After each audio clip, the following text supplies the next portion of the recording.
Here we are, and here you are. Hello, my friends. Ah, how are you? I want to say hello to everybody with my apologies. I'm glad you're here. Beginner guitar lessons. Marco, Bill R., Stephen Mannion, Gregory, music fan. Thanks for being here, music fan. My mom and dad are probably watching. I hope they didn't give up on us. Yeah, we're starting a little late today. Yeah. I could either tell you the whole story we could have some fun. Let's have some fun instead. That's my vote. Let's have some fun. I do appreciate you guys being here, and I owe you one.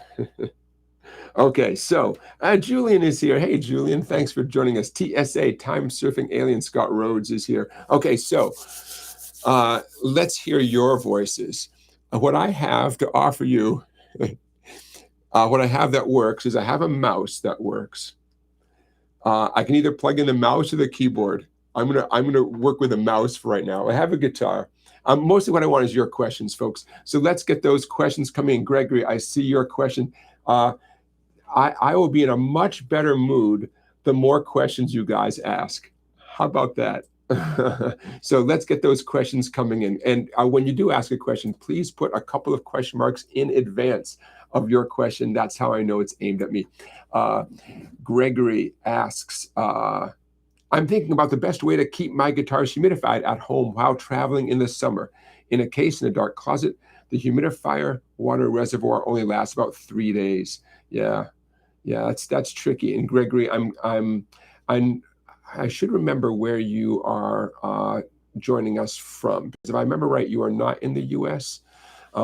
But obviously, wherever you are, you're concerned about dryness. So number one, good for you for being concerned, because that's how it all starts. Is making some sort of effort.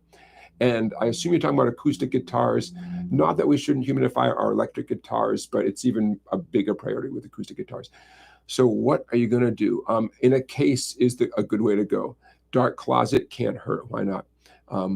The type of humidifier, and I don't have it handy right now. There's one style it looks like a disc, and it fits inside the sound hole. And so it aims all the humidity into the guitar and keeps it from getting out of the guitar. So I'd recommend that style, although if it's in the case anyways. Did you mention if the case is a hard shell case for these guitars? If they have hard shell cases, that's even better. Gig bag is going to let the humidity out more, But yeah, you're in a tricky situation. Any chance you could let some trustworthy friends borrow a guitar? Maybe 10 friends and each one gets one guitar. That's one solution. And you're gonna be traveling, all summer. Yeah. So wherever you are, it's summer right now. I'm jealous. So yeah, it's a tough one, Gregory. That's tough. The more you can do in advance, the better. That's one way you can sort of hedge your bets is humidify a lot in advance. So at least, I don't know, in my fantasy world anyways, that means the wood is, has more moisture there and less zipping out. That's a great question. If any of you all have a great answer to that, please do join in and give Gregory some tips. Hello, Jerry. Hello, audiophile man. Nice to see a lot of familiar names out there. And these are just the folks who are in the chat. Some of you maybe are not taking part in the chat right now, but maybe you are regulars here at our YouTube Guitar Q&A live stream. And welcome to you as well. Audiophile man says, are you up for crazy questions? Short answer. Yep. Many vibes. How to keep time without a stupid metronome? Oh, it's a great question. It's a great question because metronomes are annoying, right? Metronomes make you crazy. I have a bunch of suggestions, although one of which is more for drummers. But basically, playing along with either the actual recording of the song, if you're learning a specific song, or if you can find, what would be great? If you could find a drummer who's posted drum tracks on YouTube. I'm sure they exist. I've never searched it, but I'm sure they exist. find a drum track that's the right speed. Maybe they even show the drummer, boom, boom, cha, and you can watch the drummer and play along. There has to be drummers with no other music, just the drummer keeping a beat. There has to be,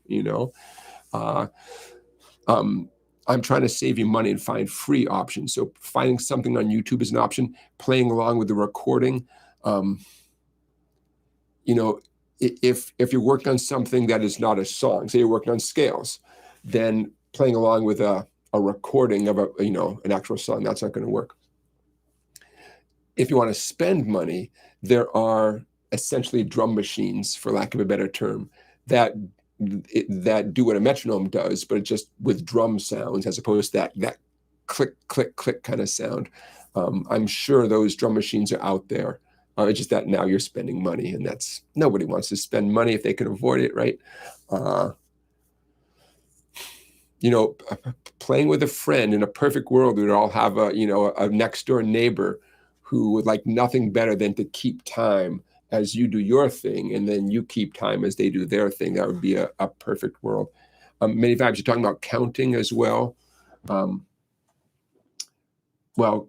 Counting, I highly recommend counting and playing.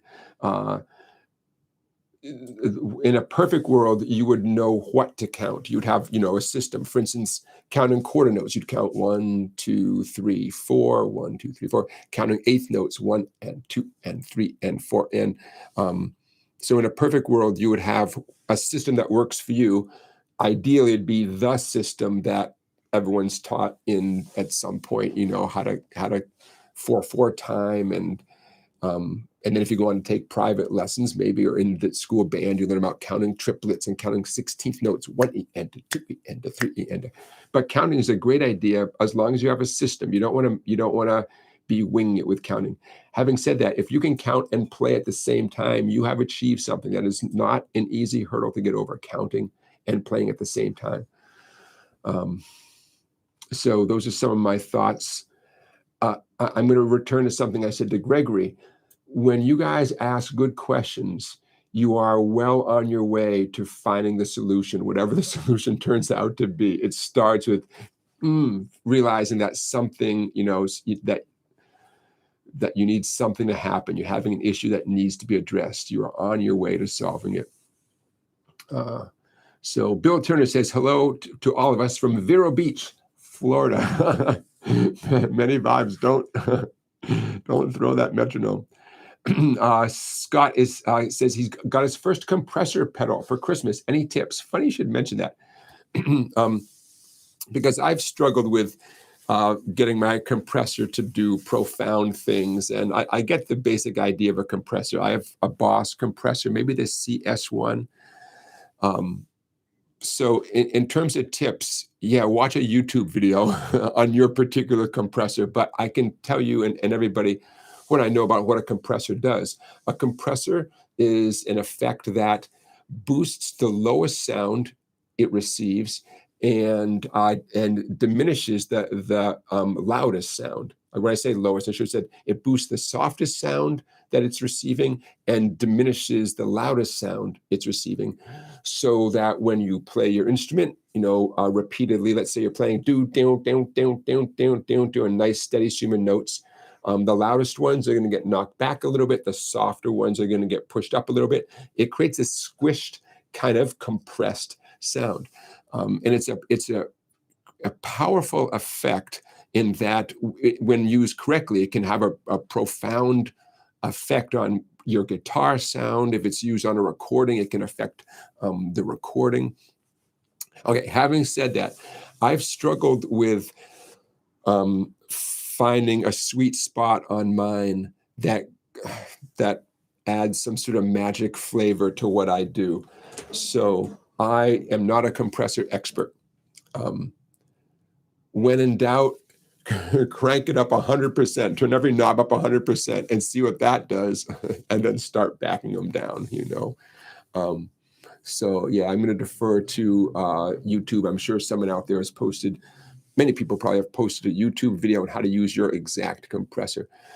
We're going to pause to thank our sponsors. Pellegrino is our sponsor today. The blood orange black raspberry flavor. They went with a double shot here. Pellegrino, 0 calories. All right. Thanks, Pellegrino. Okay.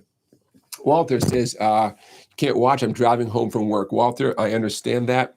Thank you for being here. And it's good to see another familiar name here. Time-surfing alien is encouraging all of us to hit the like button. Hey, I wonder, can I like this myself? I'm going to try liking this myself. Huh. Why can't I like it?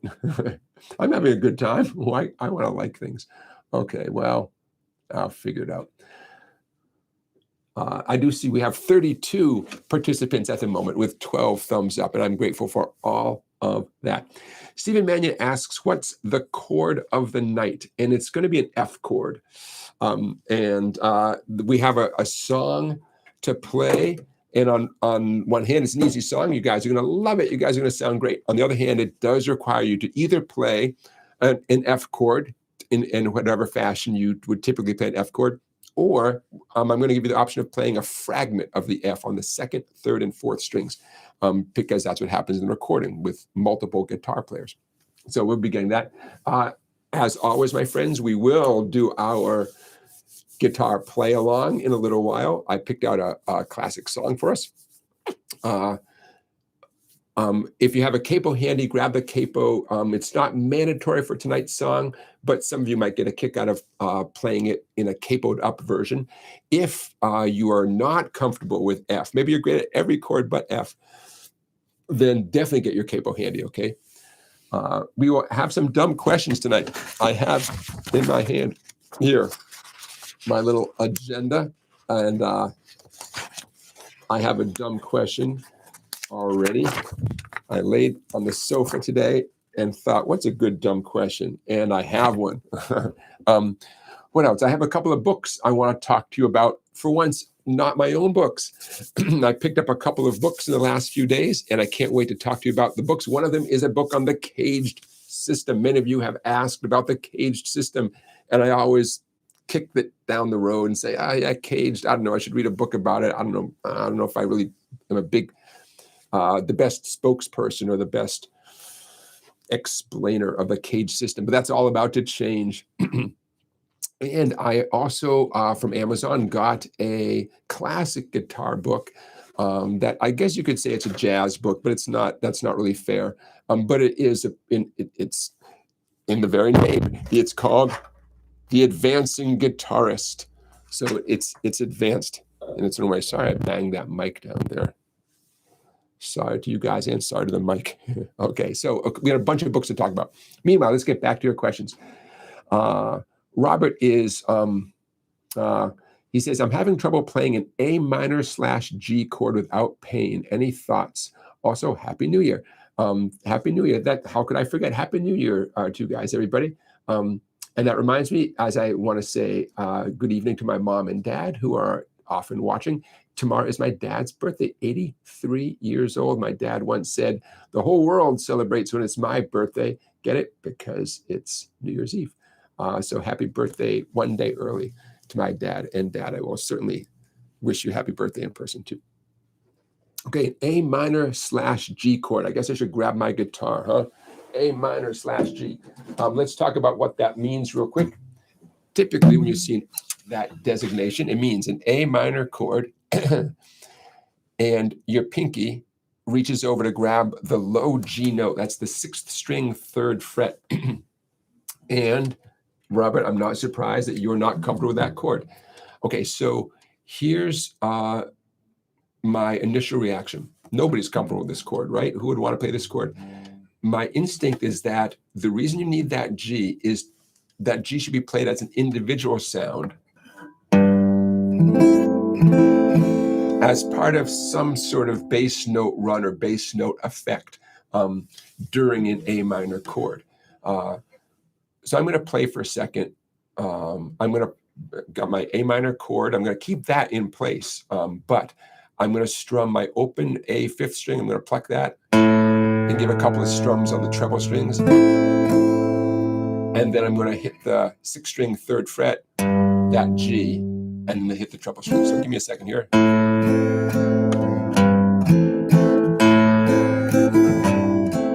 Yeah, any chance that you are working on While My Guitar Gently Weeps? Because that's the first song that comes to mind that used that. Okay, now here's the point.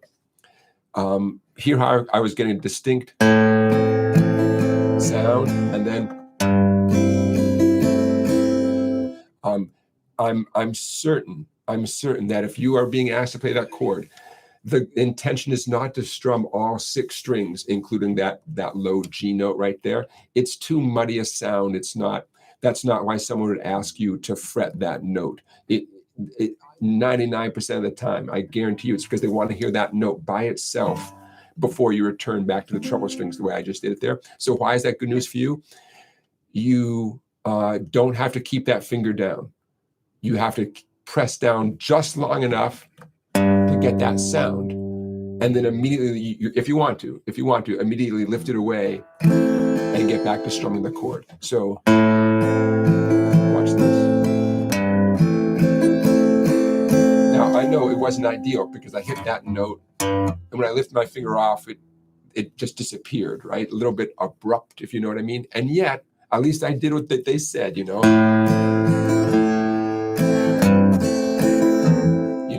So worst case scenario, you actually lift away the A minor chord to get over there, and then hustle back to the A minor. That's not a great solution. So I think I'm going to stick with my advice. Work on them. You might not be able to do this right away, but work on that pinky, reaching over there, grabbing that string just for a second. You could you could make an exercise out of it. Right now my pinky's in the air. It's going to squeeze down on the 6th string for a second, lift off, and strum. Squeeze, lift off, strum. By the way, look where my thumb is. My thumb, essentially back behind the neck. See how at the moment right now, you cannot see my left thumb, right? That's often a good gauge to where your thumb should be ideally for a lot of things, not for everything. But think to yourself, can my fans out there, can my fans see my left thumb? Assuming you're a right-handed guitar player. If your fans cannot see your thumb, then you just might be doing the right thing. Nothing wrong with having your thumb up here. You can put your thumb anywhere you want until you can't do something. And then it's time to analyze lots of stuff, including where your thumb is. Okay, so quick little exercise. Here's the G note, lift off and strum. G note and strum. So I'm training my pinky to get there. That's my suggestion. And Robert, did you happen to mention? I'm scrolling here. Did you happen to mention what the song is that you're working on? Because I'm curious. Let me scroll down here. I kind of hope it's While My Guitar Gently Weeps, but there's lots of other ones. Did you tell us, Robert?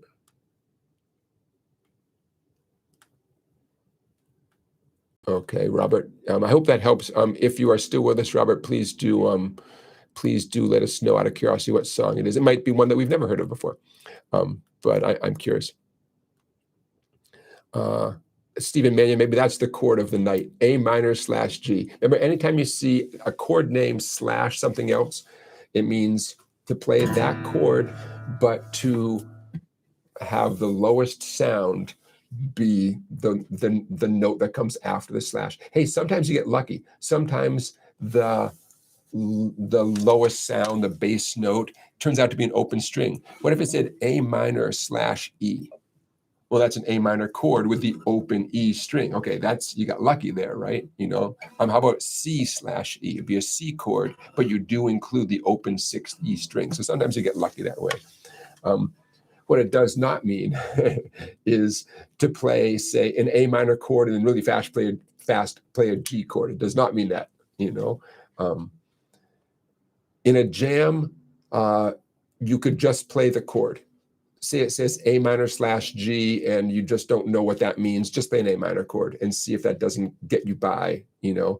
I hate the idea of anyone getting hung up on one chord, and that means that you no longer pursue an entire song because of one chord.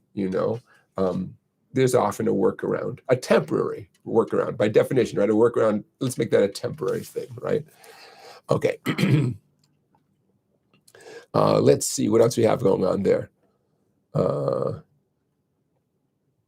Walter says he has found drum tracks on YouTube. Excellent, excellent. Yeah, and Robert says there's quite a few drum tracks online. You got it. Getting back many vibes about the metronome. A looping effect where you are your own metronome. That is an eye opener. I found out just how much of a tendency I had to speed up once I got a looper, and loopers do not have to be particularly expensive. Gregory says I use a Digitech Trio that you play a chord progression to it. It generates a drum and bass track. Yeah, now that you mention it, my Boss looper that I got like 15 years ago or 12 years ago, it had at a minimum, it had this bass drum sound that in effect was a metronome, and it would sense the tempo of what you had just played into the looper, and you could turn up the volume on the drum track, and this bass drum would come in and pretty much right on time with the track I had just looped. I almost never want that to happen, and usually if I hit that button, it was by mistake, and all of a sudden this bass drum sound came out. But Francois, thank you for joining us. Francois, I know that you have been emailing me, and I have seen your emails, and I appreciate your support, Francois, so thank you. Okay. Yeah, Francois is actually asking a great question. Okay, Francois' question is, Francois, you are from Montreal, I believe. Yeah. Tablature tells you what fret to press down at, 3rd fret, 7th fret. It does not tell you which finger. How are you supposed to know which finger to use, right? Sometimes it requires a little detective work. Here's what I mean. You look at the sum or the total piece of music, whether it's a scale, a song, a short little melody, and you analyze which frets you're going to need. Best case scenario, you need frets 0, the open string, 1, 2, 3, 4, and there's no number higher than 4. And then it becomes common sense, right? If you need 0, 1, 2, 3, and 4, then every finger gets a fret. Life is good. If you needed 5, okay, your pinky could reach up and get 5. Great, If you need any 4 sequential frets, 3, 4, 5, and 6, okay, it's common sense. But you guys have probably come across a ton of stuff where you're zipping all over the neck. How are you supposed to know? And it's a lot of trial and error, a lot of experimenting. Sometimes, if you're lucky, sometimes someone will notate which finger to use, sometimes, but not often enough. It can make you crazy. It really can. It's a crucial piece of information. And how come lots of people, including me sometimes, don't make it explicitly clear which finger to use?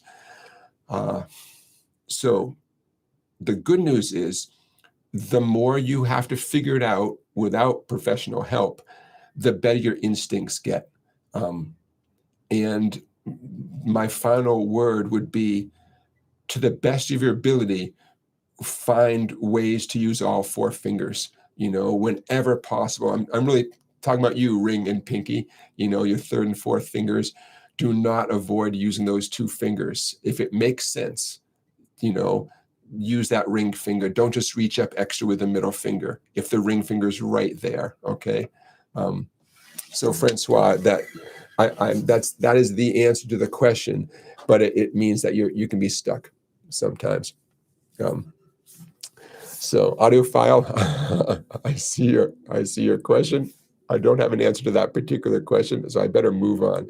Hey, where's Charlie Beagle? I owe Charlie Beagle an apology because I kind of growled at him last week. If anybody sees Charlie Beagle, tell him to stop by our chat here.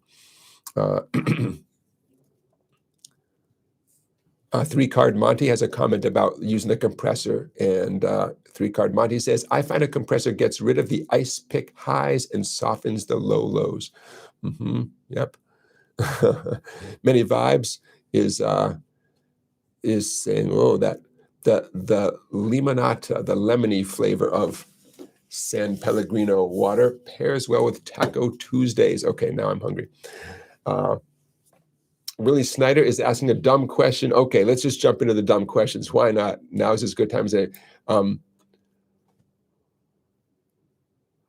Are you asking about my learning material? Willie says, what would be the best way to buy your best material for the least amount of money? Are you talking about my lesson material?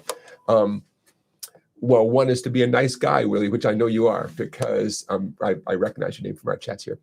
Let me think. I would say my website, song-bike.com, there's a lot of my books have accompanying videos that are available for free at my website. You don't have to be a member of the website. You can watch the videos for free. That was just the easiest way for me to combine the electronic books and the audio, video, visual part of it. So I would say, let's see. I mean, I want to save you money here. Well, there's a lot of good stuff on the website for $10. If you became a member of the website, it's $9.95 for 1 month. You would get a ton of good stuff, just the gated content, the stuff that you have to be a member for $10. Yeah, I think that would actually be but now plan wisely, because there's years of valuable stuff on my website, if you know what I mean. And for $10, you get 1 month. so plan your month, choose your month carefully. But yeah, for $10, you would get a month access to my website, tons of videos that are not available on YouTube. And I guess that would be the best way to access my little brain for the least amount of money. Now, don't forget, right here on my YouTube channel, obviously, I have 500 plus videos for free on the YouTube channel, and that took me years to make them, so it ought to take you years to get through them all. Pete D asks a good question. Do you tune down a 12 string? I don't own a 12 string, but yeah, I would tune it down for a couple reasons. Number one, loosening the strings, tuning down the strings, it just takes some of the stress off the instrument, but the instrument still sounds great. So all things being equal, I would, if I owned a 12 string, I would probably keep it tuned down a half step, maybe even a whole step, and I would make sure it was set up with a proper setup and appropriate strings so that it would just sound its best even while it was tuned down.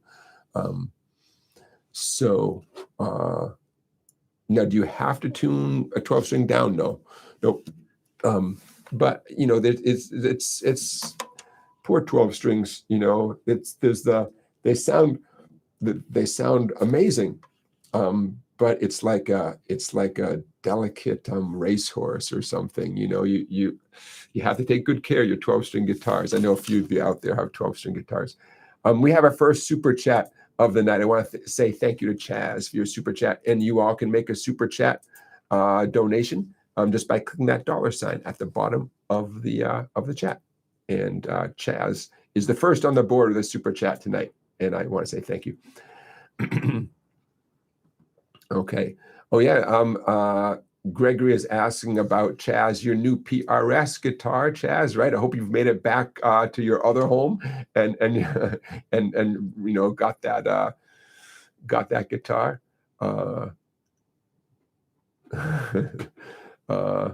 Hold on. I see lots of good questions.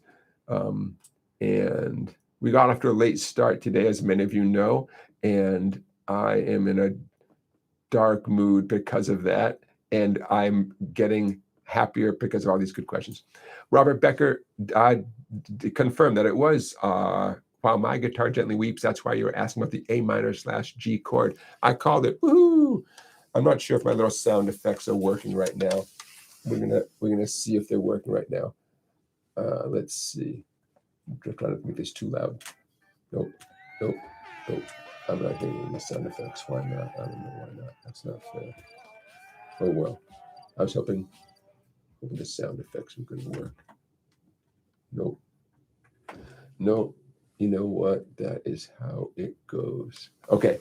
I was going to give a round of applause. That can wait for the future.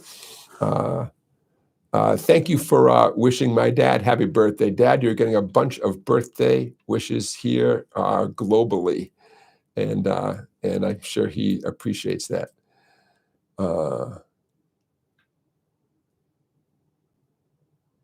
Okay, Johnny, welcome. Johnny has tried out the A minor with that pinky reaching over to get that G. Yeah. Some chords, just based on the very name and the fingering, my instinct right away knows that it's probably not a chord that you can be strumming all the strings. That note exists to be sort of spotlighted or spotlighted or highlighted, like right before you strum the chord, or somehow as a separate sound during the chord strumming, but something that stands alone, you know.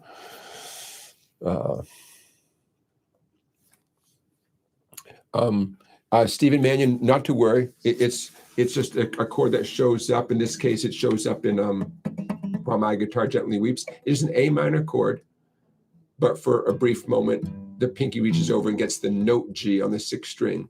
But you play that note by itself. And then after you do that, you could either leave your finger down, which would be ideal, let it ring a little bit, or lift that finger off and continue strumming the A minor chord. Honestly, I don't remember if I have ever done a video on While My Guitar Gently Weeps. I did 400 videos in 400 days, and I guarantee I don't remember most of them. So I might have done, if I did not do a video on playing While My Guitar Gently Weeps, there's some other joker like me on YouTube who's probably got a hat on and has probably done a video on While My Guitar Gently Weeps. And you can see that person doing exactly what I just showed you. But they'll be doing it in the context of that great George Harrison song. Okay. Sonic Ninja, welcome. Sonic Ninja, do I remember right that you are joining us from Germany? I think you are. Sonic Ninja asks, what's your take on finger placement when notes are to be played on adjacent frets? It's a great question. Always consider some sort of bar. I don't know if you guys recognize this chord.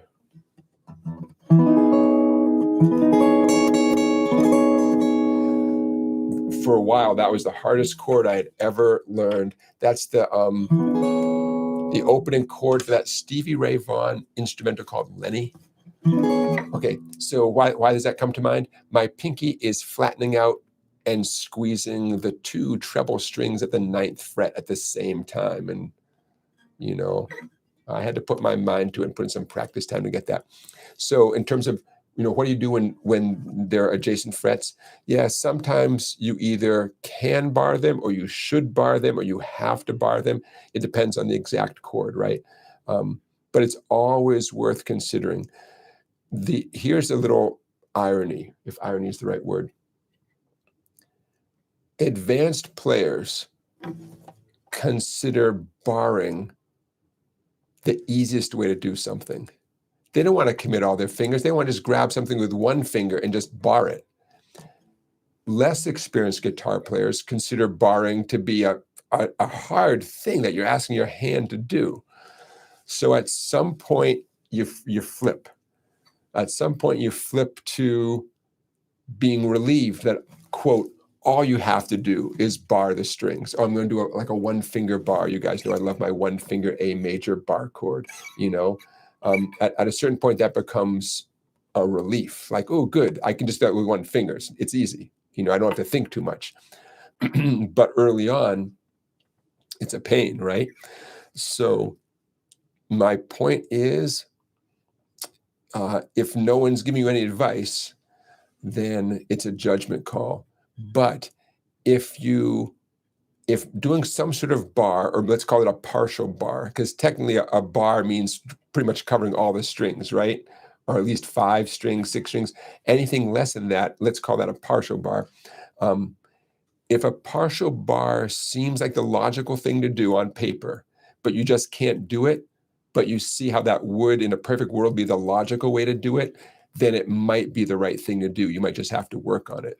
You know, I'm sorry, but that might be, you know, if you can think of another healthy way to do something and you're successful. I mean, I love success, right? If you can get a good sound and you can do it in time, if you don't have to slow down to get that good sound, if you can get it in time, you know, then yeah, go for it. There's some exceptions. You know, this whole notion of, I'm using F chord as an example. Sometimes I will see students fretting the 2 treble strings at adjacent frets, and they'll use 2 separate fingers to do that. And there's almost never a practical reason to do that. And they might even get good at it until I tell them, wait a minute. You know, you really should be able to get that with one finger. Not talking about a complete F chord. I'm talking about just the 2 treble strings at the same fret with that finger. So, you know, it's amazing what people can get good at if they do it 1,000 times, including things that maybe aren't conventional or aren't logical, but it works for them. But before you do that, you know, you have a little analysis there. In a perfect world, you'd see somebody else doing that song, that exercise, and you could see how they would do them. But, you know, Willie has another dumb question. Will buying a more expensive instrument make me a better musician? Yes, it will. It will. You weren't expecting that answer, were you? Yes, we should all have the most expensive instruments our budgets will allow. How could I say such an outrageous thing? I'll tell you after the break. Okay, why should you get an expensive instrument? Lots of reasons. Where should I begin? Okay, an expensive instrument is probably going to be more sensitive to your touch. You'll be able to express yourself, hear yourself. It will be responsive. You play it lightly, it'll have one reaction. You play it hard, it'll have a different reaction. It's painting with more colors. Why would someone not want to paint with more colors? An expensive instrument is going to resonate more, just in general. You know, it's gonna create more tone. You want that. You know, an expensive instrument is probably going to inspire you to practice more. You know, you're going to get something that you love, that you probably had to sacrifice to purchase, right? You had to sacrifice something. Maybe it took you a little while to save up for it. You get this thing that hopefully you love the way it looks, you love the way it sounds. Maybe it was the guitar that your favorite guitar player played in that favorite picture that you saw. Yeah, it's going to inspire you to practice more. It's going to shame you if you don't practice. Be like, oh man, I spent X amount of dollars. I haven't played it for 2 days. I haven't played it for 4 days. Oh my God, it's embarrassing. I better go play it, you know? So yeah, it'll make you a better musician. You're going to play more. You're going to, it's going to respond to your touch as your touch. Like, this is kind of what I was getting at before.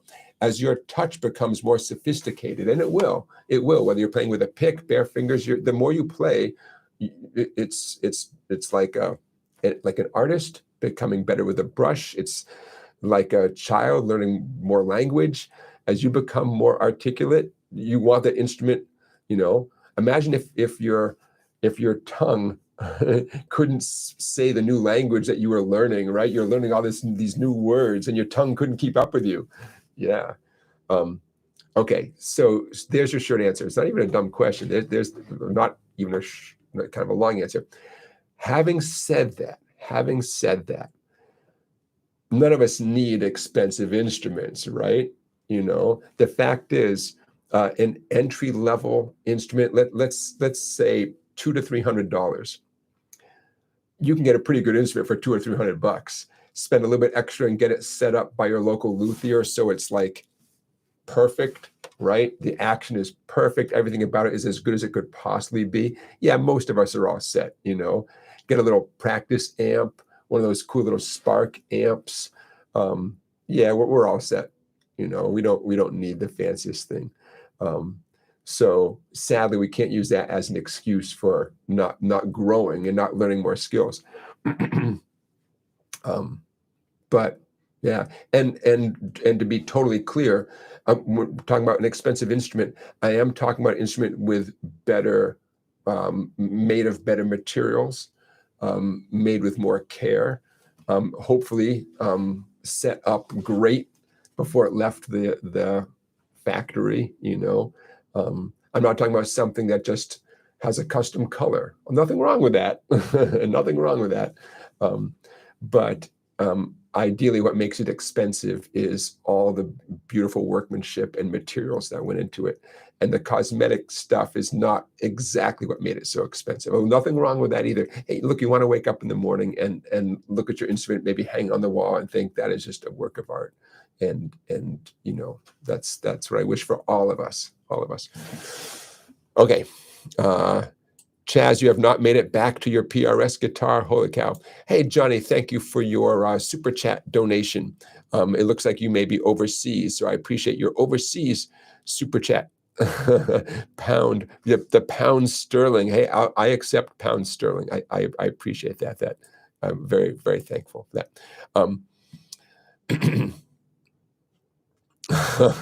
Stephen, do you don't like the sound of the A minor / G? Well, again, George Harrison liked it. It's all in how you use it, Okay. I'm reading through some of these comments here.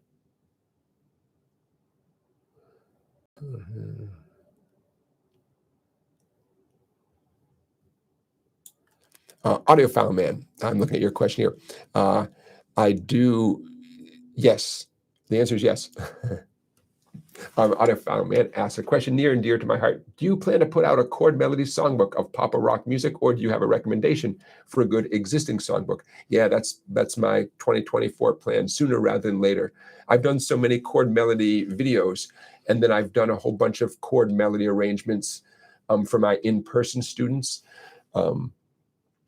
So yes, I do. That's definitely happening in 2024. And now that I said it and I use the word definitely, now I have to do it now, right? So that's probably going to be my next ebook, a whole bunch of chord-melody arrangements. For those of you who are curious, some of them, maybe many of them, will be based on the chord-melody videos I've done here on this YouTube channel. I have a playlist. So when the time is right, go back to my regular YouTube channel, find my group of playlists, scroll down until you get to the chord-melody video playlist. And I don't remember how many there are, quite a few. But I'm going to draw on that for part of the book as well. So thanks for asking. That's and now you all know part of my plan for 2024.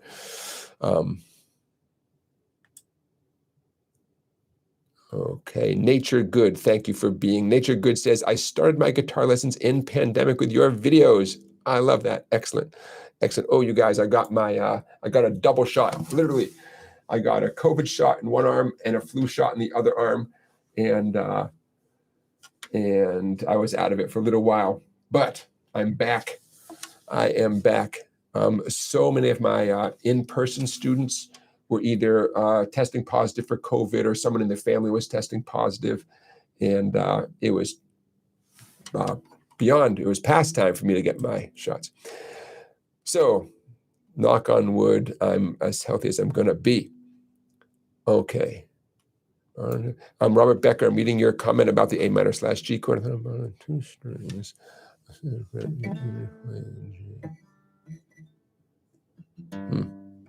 Yeah, I think I see what you're talking about, Robert. But no, the way I'm suggesting it is pretty much the conventional way. I'm not saying it's easy, but it's pretty much the conventional way of doing it. But hey, watch some videos, including, man, if you could see, there's that epic video of Prince soloing on top of While My Guitar Gently Weeps at the concert for George, I think it was called, after his passing. And definitely, I'm sure there's some close-ups of people playing guitar in that song. And let's go ahead and take a look and see if you can see them doing the A minor, then reaching over that G. By the way, I'm sure the bass player would be doubling that.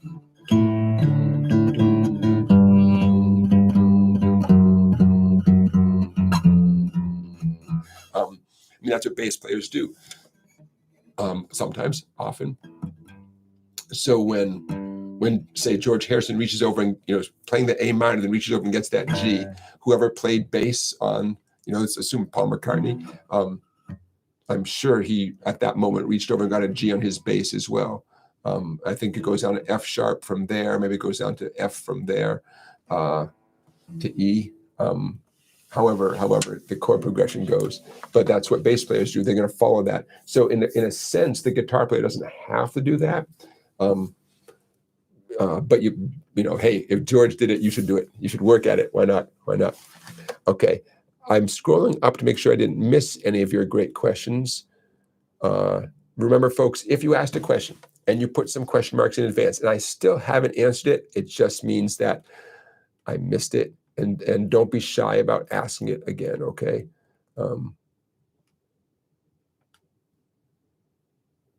Okay, I think we're caught up. Okay, my friends, now is as good a time as any to do our guitar play along, sing along, and the song of the day here from Tom Petty, a song called Learning to Fly. And I have a chart that I'm going to put out here behind me. So let's make this happen. I actually have two things. So this is going to take about 5 minutes, give or take. I'm going to walk you guys through what your options are for playing Learning to Fly. And then secondly, and then we're going to do it, But I want to walk you guys through this. Okay. I'm moving some stuff over. Okay. Are you ready? Plan number 1. Learning to Fly by Tom Petty. How's that lighting? See that okay back there? Sure you do. Okay. Now, does that look in focus? Could that be better? Could that be more in focus? Okay, hopefully you can read that just fine. Looks a little bit out of focus to me, but maybe it looks okay to you guys. Okay. That's the whole song.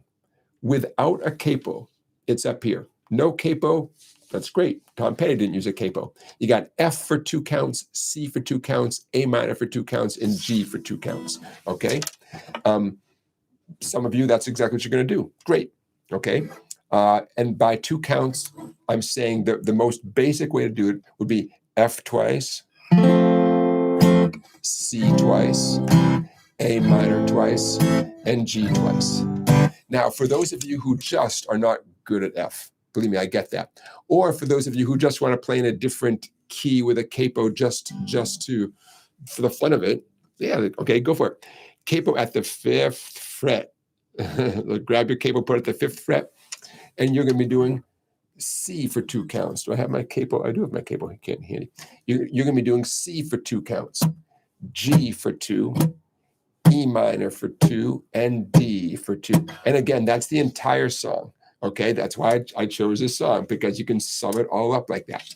Okay, so grab a pencil, because I'm going to take away this piece of paper in a second, okay? F twice, C twice, A minor twice, G twice. Now you can strum it however you want, and we're going to get to that in a minute. But after 2 clicks, it's time to get to the next chord, okay? So what I have here is what I would say is the simplest way for me to teach someone this song. And again, capo is not mandatory. It's only if, number one, you want to avoid having to play an F chord, you know, or number two, you just want to be different, okay? Now, how can you sound more like the actual song? Okay, so check this out up here. No capo, all right? This is no capo involved. This is much more authentic to how Tom Petty is strumming it, which I believe is on a 12-string acoustic guitar.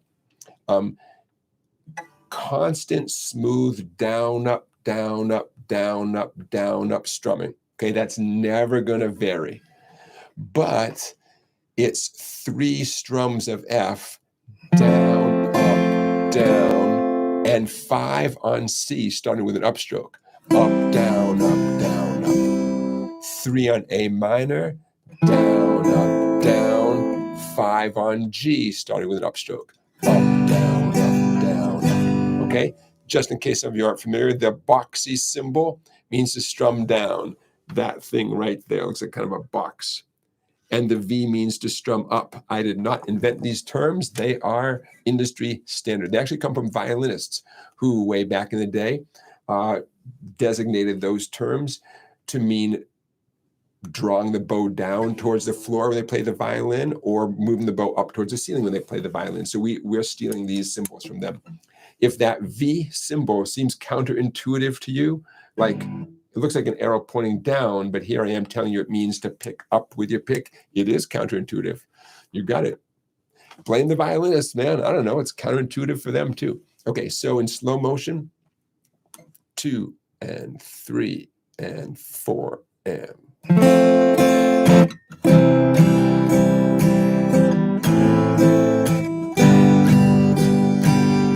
Now you might say, why is it 3 and then 5 and then 3 and then 5? It's to give it that slightly unpredictable sound.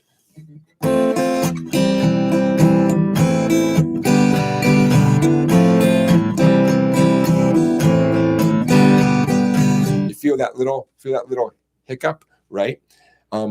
Here's what it would sound like if it was 4 and 4 and 4 and 4. I'll tell you right now, spoiler, it sounds boring.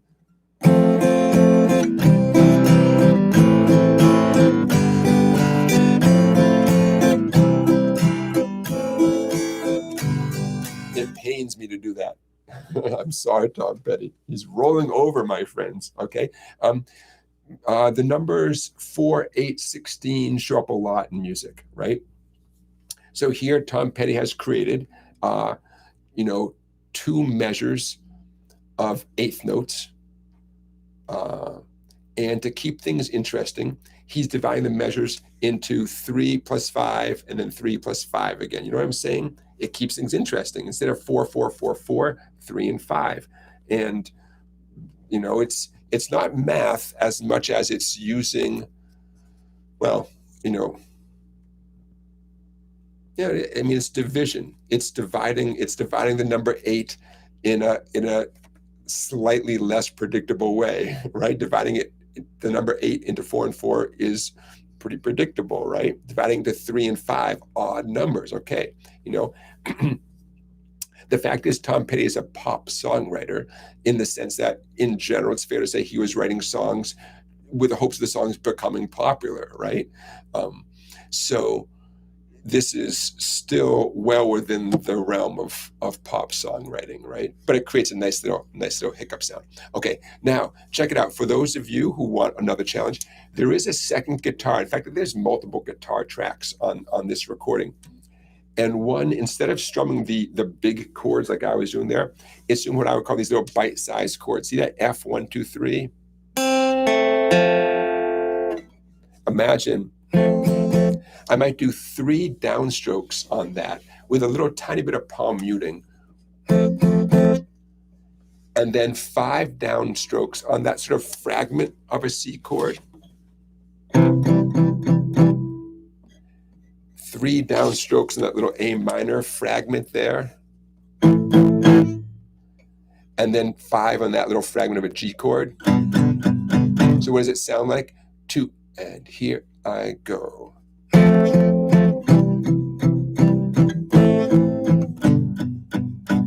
F, C, A minor, G, and a 5.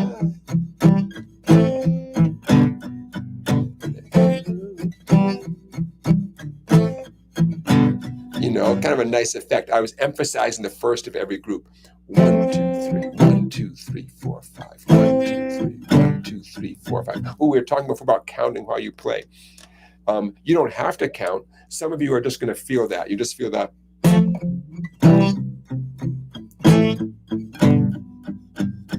But a lot of you, you're going to benefit from counting, especially if you do it slowly, apart from our pending guitar play along. If you do it slow and you count yourself, 1, 2, 3, 1, 2, 3, 4, 5, 1, 2, 3, 1, 2, 3, 4, 5. Some of you might need. I've had students who just need to just count it, play it slowly, and sort of mentally work through it. And then I've had people who they feel it.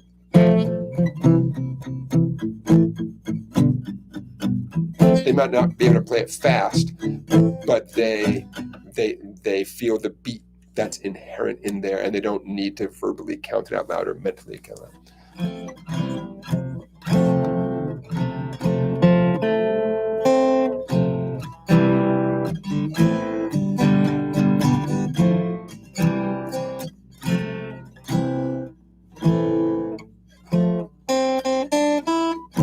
Okay, so now I don't know if I can get both of these.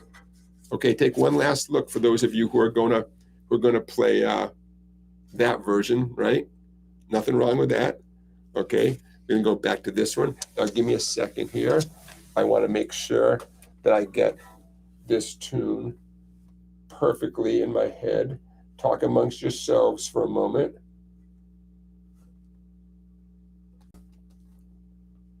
Okay.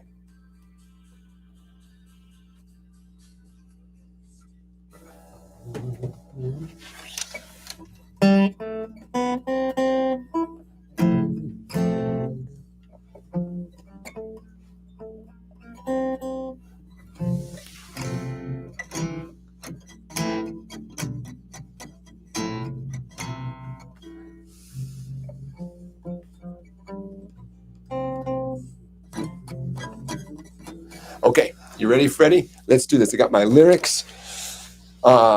Remember, it's never going to change, right? If you get off track, maybe you can, I'm going to move this camera a teeny bit. You get off track, keep your eyes on my left hand. Okay, and that could help you.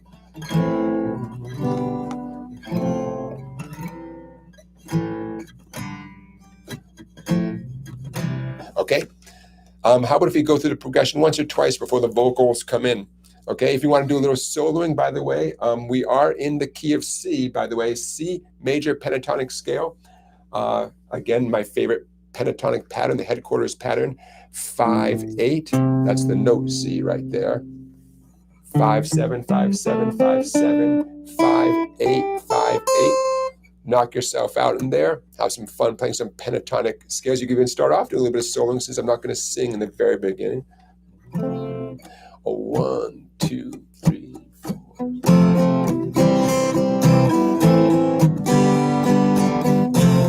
A little bit slower. F, C, A minor, G, F, C. Well, I started out down a dirty road, and I started out all alone, and the sun went down as I crossed the hill.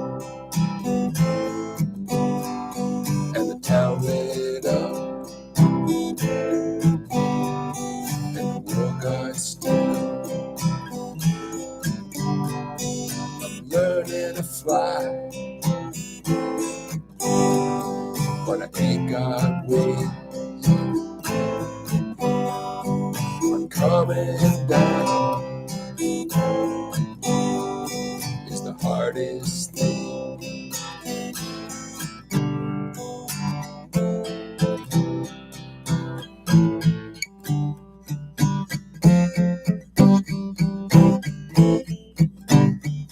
Well, the good old days might not return, and the rocks might melt, and the sea may burn. I'm learning to fly. Got wind coming down is the hardest thing. Well, some say life will beat you down, break your heart, steal your crown. So I started out from God knows where, and I guess I'll know when I get there. I'm learning to fly around the cloud. Oh, what goes up must come down. Learning to fly, but I ain't got wings. Coming down is the hardest thing.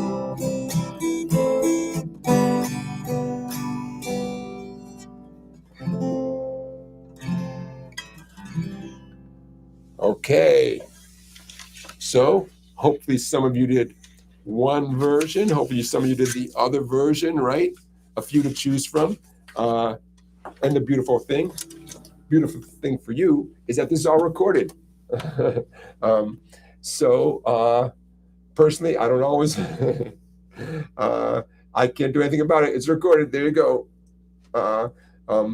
But I do it for you. So depending on what you find challenging, you can come back, right, and tackle it, and say, okay, well, end of 2023, I could do this. I wasn't quite comfortable doing that.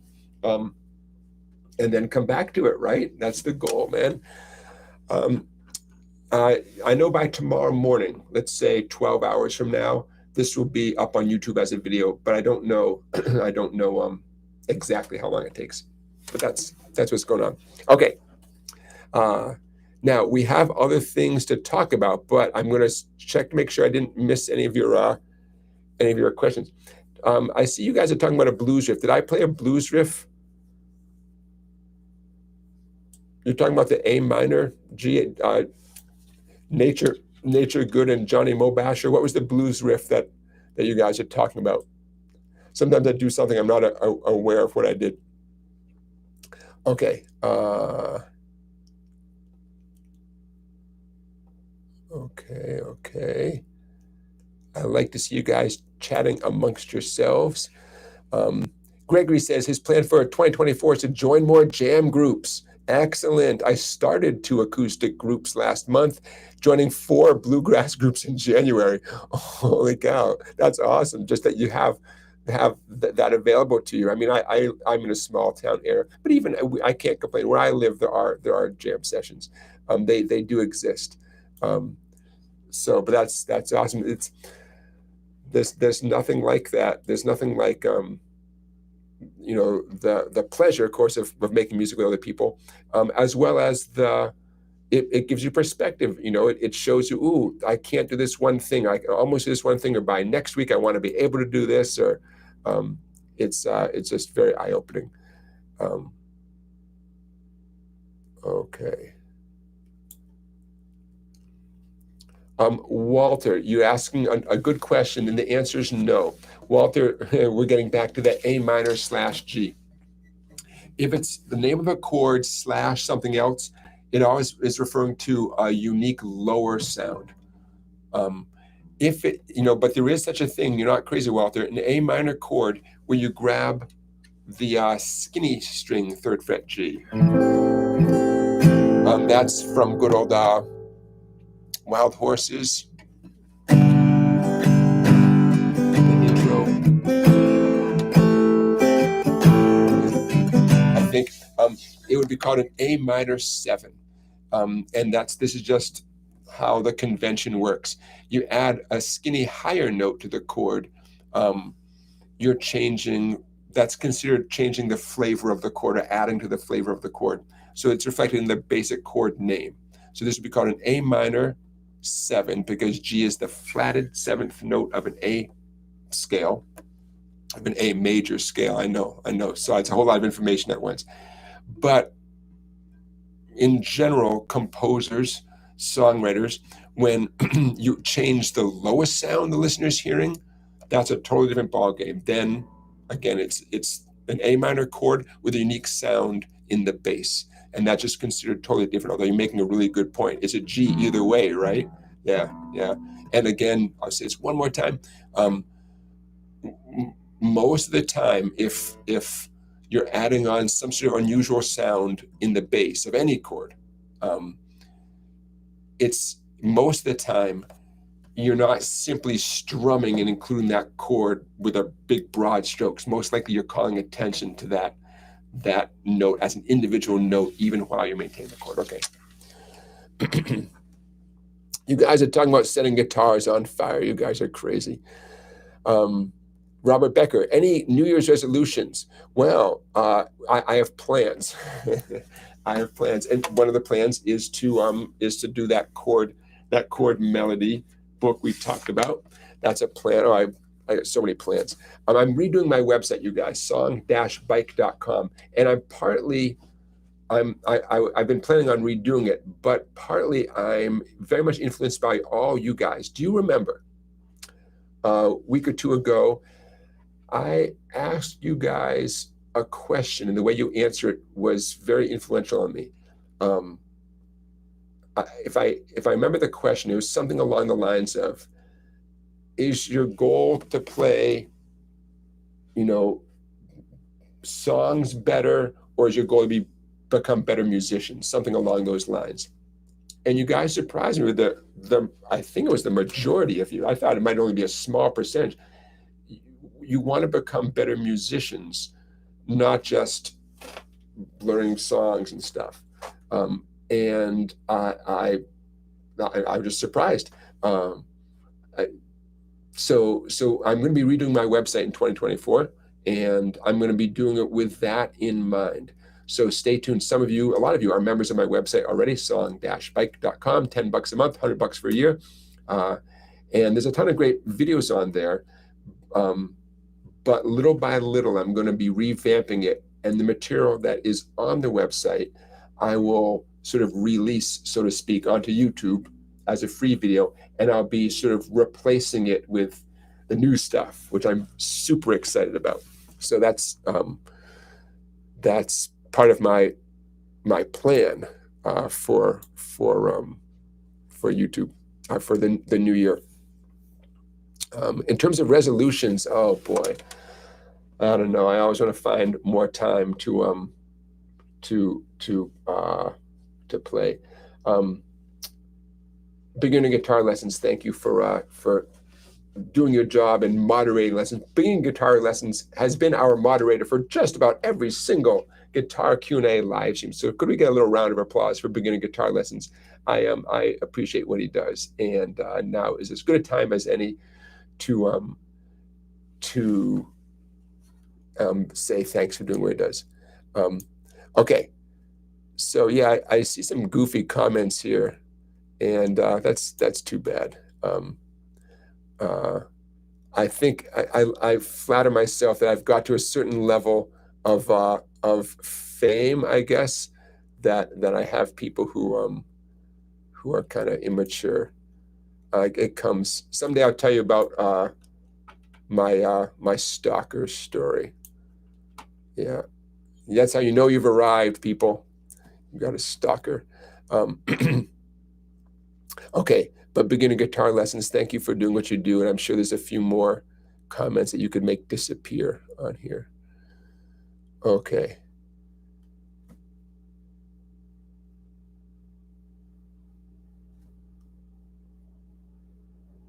Brian, Cinnamon and Brian Hedges. Cinnamon, Cinnamon, please send me a link. And that's how I know you're for real, because Cinnamon is saying, Cinnamon, either you're hilarious or you just have too much time on your hands. Cinnamon says, when are you going to address the TikTok, which claims I dub my videos and I can't play guitar at all? And Brian Hedges says, are those YouTube shorts true? Seen a bunch of things popping up lately say you don't actually play the guitar in your vids. Brian, would you send me one of those? You guys, that's hilarious. Austin, are you guys for real? That's hilarious. I love it. I love it. I never thought my skills would be so advanced. I'll drink to that. And my skills are so advanced that people are like, that's not really him doing it. I love it. That makes my day. If you guys could put the link in the chat, that's how I know you guys are on the up and up, because that is awesome. Awesome. I must be famous, man. I must be famous. That's how I know I'm famous. I'll tell you while we're on the topic, and then we'll get to I'll tell you a quick story, and then I will show you the caged system. How are we doing on time here? The cage. Oh, we got some time to talk about the caged system, so don't go anywhere. Here's the story.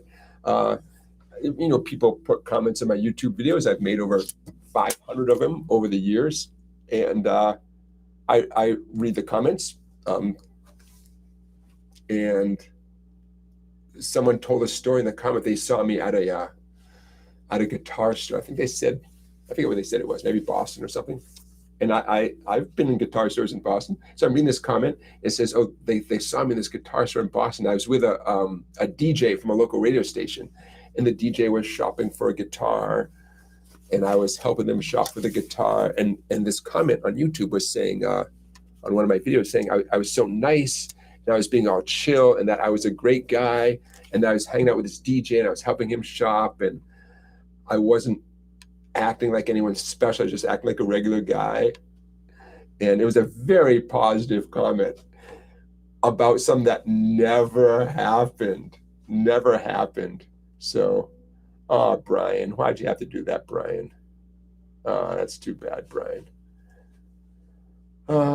So anyways, so once I saw that someone could either mistake someone for me, or just make up a story, then it's like, what can you do with that, right? That's when you realize that, we live in a very public world, and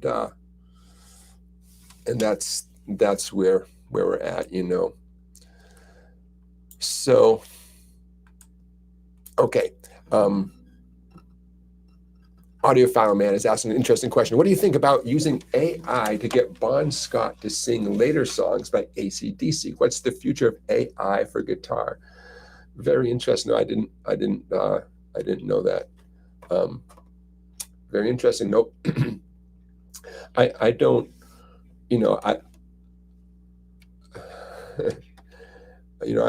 I'm such a fan of my fellow human beings. I'm not particularly interested in what technology can do to sort of, manipulate someone's voice. It just doesn't really interest me. I guess as technology advances, we're going to see more of that. Yeah, if I was into that, I guess this would be an AI show, not a how to play the guitar show. Where I'm coming from, you guys, in a lot of ways, I think I told you that, and this does kind of get to your question, Audiophile Man. As a young kid, I started playing the drums at a young age. Public school, 5th grade, play the drums, and I was so in love with playing the drums. It meant everything to me. I was very lucky to have a supportive family. Thanks, Mom and Dad. And took a million lessons from working musicians, guys who had been to the Berklee College of Music, who were out there gigging, teach during the day, gig at night, just regular, hardworking, talented people. Playing the drums is such a physical activity that uses, large and small motor skills. Creating a sound that you can obviously you can hear and feel it, ringing in your ears. Anything less than that became less and less satisfying for me. So, for instance, playing an electronic keyboard where you press a button and some crazy sound happens from like pressing a little button, that will never quite feel like, that doesn't give me the thrill that playing the drums did. It might create an amazing sound, but something about throwing your whole torso or all 4 limbs into playing a drum set, playing along with Keith Moon at 12 years old, a lot of things just pale in comparison. And I'm sure, left to my own devices, I hit the guitar a lot like I would hit the drums. So the idea of people being creative, using computer technology, being creative with music that way, it's bound to happen. I'm sure it's already happening if sampling and AI and stuff. I just wouldn't find satisfaction in that. Not to be judgmental, but that's just not, as I became a musical human being, when I would create music, use my own, mind and my own body, it was a muscular thing. It was motor skills. It was reading music. It was, my entire consciousness was like involved. And the idea of pressing buttons and dragging things and tweaking things, I personally, I wouldn't get any satisfaction out of that.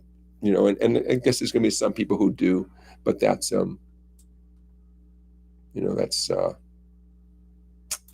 it's going to happen. So how are we doing here in our chat? Here in our chat, looks like we've got some people to deal with here. Thank you for doing what you do, beginner guitar. Music fan, hello, music fan. Music fan pointed out that he is working hard. That beginner guitar lessons is working hard today, getting rid of some of these folks. That's great. Give beginner guitar lessons a raise. I appreciate that. Okay, Robbie, 24-ish. You were guided here, never here. Now you're happy to be here. That's awesome. Robbie, 24, awesome. Okay, hey, everybody, let's talk about the caged system. Joseph Galasso, hello and welcome.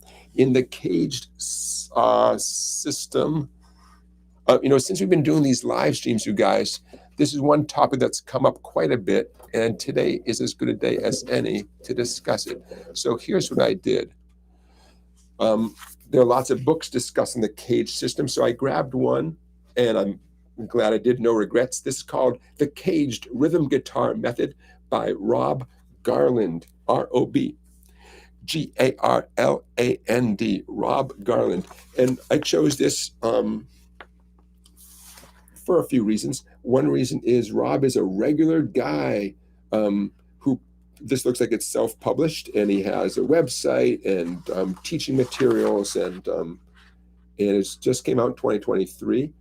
So I thought, yeah, let's support this guy. He's from England, but now he lives in LA. This says Rob Garland. Okay, it's a good book. but I got it to see if I was missing something with the caged system. And I've been through, I basically went through the book, and I want to share with you what I got out of it, but I'll jump right to the spoiler. The cage system is pretty much what I thought it was going to be. It's a way of getting comfortable going up and down the neck of the guitar, and in this particular case, finding chords all up and down the neck of the guitar. And chords that don't necessarily have to be bar chords. I know a lot of you think, oh, well, to play chords up the neck of the guitar, that means you got to do it with a bar, and you don't. In fact, that's kind of his point, and the point of the cage system. It's okay if you want to visualize a bar chord, but you do not have to fret the entire bar chord, and you certainly don't have to play all those strings. Okay, so this is certainly not going to be the last time we talk about the caged system. But I want to speak with a tiny bit more authority than I usually do, because usually I say, I haven't really done a deep dive into the cage system. I shouldn't say too much, but I don't think I need it in my life. What we're talking about is there are different ways to arrive at the same conclusion. And the cage system is a very organized way to arrive at a certain conclusion, and I just arrived at it another way. Okay, so what am I saying? Okay, so I'm going to use the D grip as an example. By the way, caged, C-A-G-E-D. Literally, every one of those stands for a major chord: the C major chord, the A major chord, and so on. C-A-G-E-D. Okay, so I'm going to choose D as an example. Okay. At a certain point in my life, I realized that you could take a D chord and glide it up the neck and get other major chords. And I realized pretty quickly that you probably should be careful about the 3 open fat strings, because it's possible that 1 or 2 or all 3 of them are not going to be harmonious with the chord as it slides up the neck, with that grip as it slides up the neck. But that if you did a little bit of analysis, it's possible that 1, 2, or 3 of those open bass strings might work with the chord, depending on the effect you're trying to get. Okay, so everyone get that? You take a D chord, you slide up and down the neck. As long as you're careful to only strum the 3 strings you're touching, the 3 treble strings, you're going to get a major chord. It's going to look like a D chord. The name is no longer going to be D, but it's going to look like a D chord, which is great, because I bet most of you are good at a D chord. And so now, hey, if you can play D, you can play all these other major chords with the same motor skills, the same grip as a D, but they all have different names: F sharp, A flat, C, E, whatever. You can play them all, but with that grip, as long as you're careful to only strum the 3 treble strings. Okay, so I came to that conclusion. I couldn't tell you how. It was a long time ago. The caged system assumes either that you don't know that, or you get it, but you really want to have a systematic approach to not just that one D grip going up and down the neck, but other grips that works for. I'll give you a quick. Okay, so what the cage system would teach would be, okay, I'm going to do D, but instead of with my first 3 fingers, I'm going to play the same frets on the same strings, but with my middle ring and pinky. If you choose to do this with me, you're going to feel slightly uncomfortable. It feels weird, but it frees up my index finger. Now, why would I want to give up my smartest finger? Okay, check this out. I can include the open 4th string while this moves up the neck. I can include the open 4th, the 4th string, if I make up for the fact that what used to be open now has to be fretted 2 frets behind my middle and ring fingers. So if my D chord moves up I'm going to move it up 2 frets. 1, 2. I'm now giving the world what sounds like an E major chord, but looks like the same basic grip as a D chord. I know I'm doing it with 3 weird fingers. I get that, Now, I can no longer include the open D string because it's an E chord. So I make up for that by fretting 2 frets higher on that same fourth string, okay? So this is what the cage system teaches. It's not saying you have to be good enough to play this chord. I don't like this chord. I don't want to hold it down for more than about another 10 seconds to illustrate the point. It's not saying you have to be able to play that chord, but that you should be able to visualize it, you know, and jump in and play individual notes in there should you choose. By the way, this grip is going to get easier as I move my hand up the neck because the fret spacing gets closer, right? Okay, but I'm going to go back to my E chord. Okay. Any questions? Okay, so this is the caged system at work. Again, it's not about whether you can stretch and play this chord. In fact, Rob Garland makes a point of saying, don't obsess about that. That's not the point. The point is being able to visualize this, you know. So I took my D chord, I moved it up 2 frets, what used to be an open string. Now I fret it at the 2nd fret on the 4th string. Okay, and that represents, you know, the D of the caged system, C-A-G-E-D. There you go. And now you have something that can be an image that can be moved up and down the neck. And we could do the same thing. I'll do this for one more minute. The same thing with a C major chord. Here's C with my first 3 fingers, the way we'd all play a C chord, right? But now I'm going to play C with my middle ring and pinky, totally awkward. Here's my invisible bar, my kind of worthless bar back here at 0. But as soon as I move my C up, let's say 2 frets, 1, 2, it's now a D chord with my index finger making a bar to make up for the strings that were open. So now I'm playing a D chord. It's like a C formation, bar at 2, you know, so that would be an illustration of the C of a cage system. I now have what looks like a C grip, a C shape, whatever you want to call it, whatever works for you. And the bar is making up for the open strings. And now there's an image that you can take as an image up and down the neck. Again, it's not about whether or not you can play this chord. Okay, so the cage system, that gives you a little bit of a taste of it.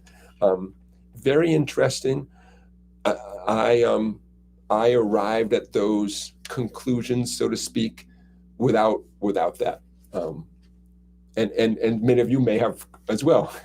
But that's where the cage system is coming from. Now, does that make me sorry I bought the book? No. I'll tell you what I learned, and it's so funny because you can always learn something new. Okay, I learned a new way of playing a minor chord.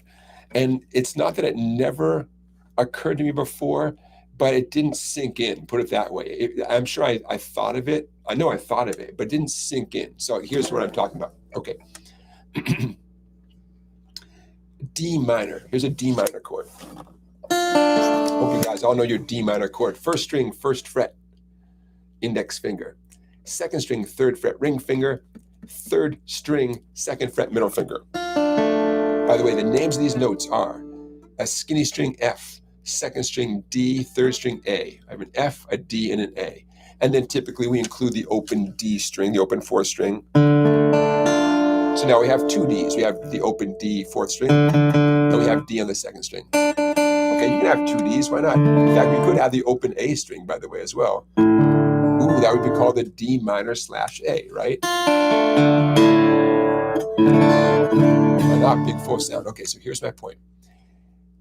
I could include on the open D string, I could make it not open anymore. I could grab the note F. Now, I'm doing it with my pinky just to illustrate this. In a minute, I'm going to change this, but I'm grabbing the note F.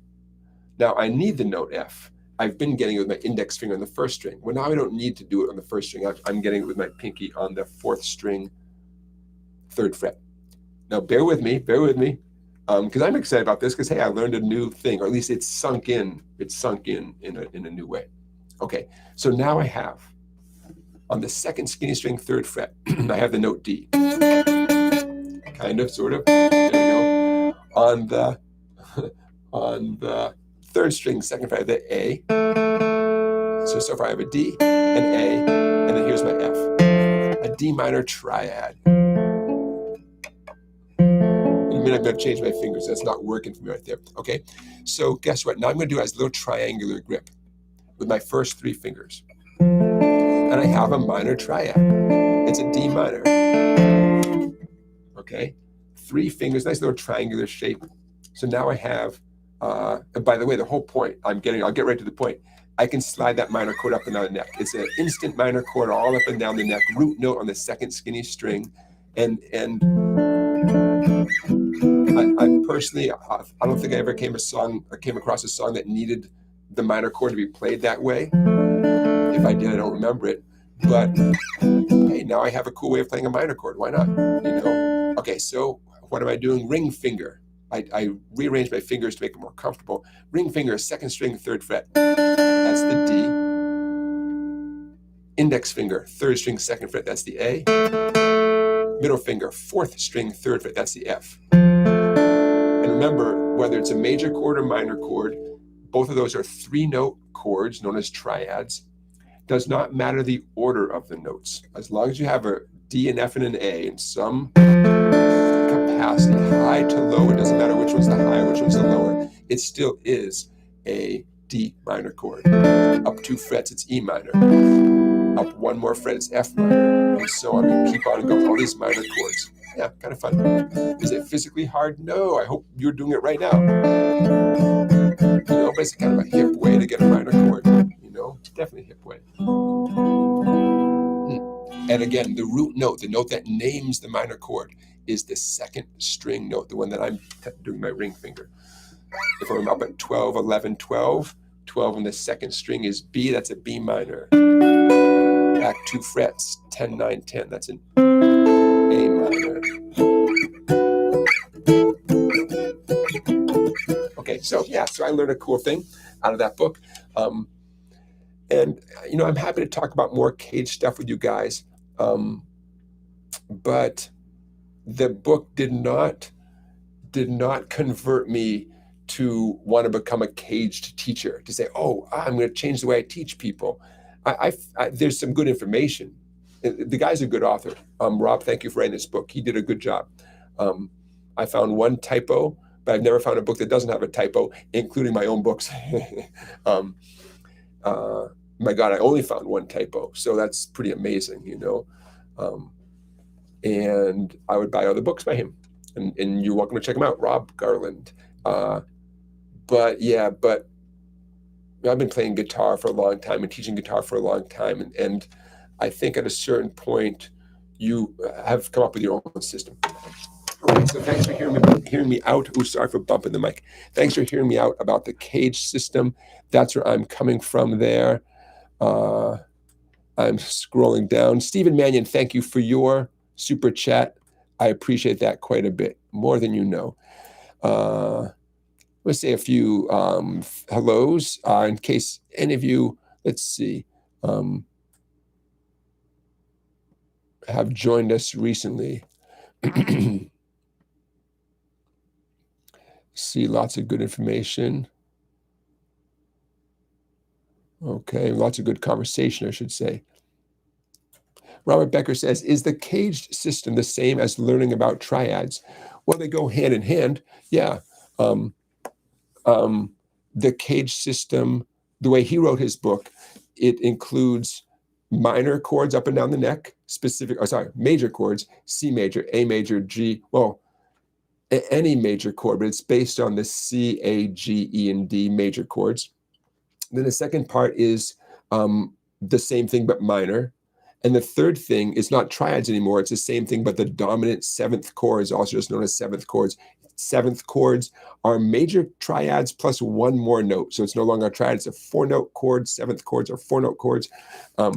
And he does those up and down the neck as well. So don't let me stop you from getting his book. But I was hoping that I was missing something. But no, I was good. I get what he was saying. I get the concept. But there are a few cool things in the book that I can see myself using in lessons because they're well written and creative. And anytime that I can share a concept with someone, especially like on one page, a great lesson plan is a 1-page lesson plan. And that's just a beautiful thing, something I can create, share, and and get it all on one piece of paper and use it, hopefully a handful of students. It's a beautiful thing. Okay. Rob, are you asking me? Robbie is asking, do I do one-on-one lessons? I do one-on-one lessons. My schedule is a little bit full right now, a little bit. But if you go to the fastest way to sort of get on my list for lessons would be to go to my website, song-bike.com. And there's a place on there that says one-on-one lessons. You click that, and there's a little form to fill out, which I get immediately. I never want to say I don't have room for more students, because that's bad for business to say that. But things are getting a little bit tight. But you know what? Usually it works out. I'll tell you what, though, for those of you who are thinking, geez, maybe my New Year's resolution is to take some lessons from Jonathan. I'll tell you what, though,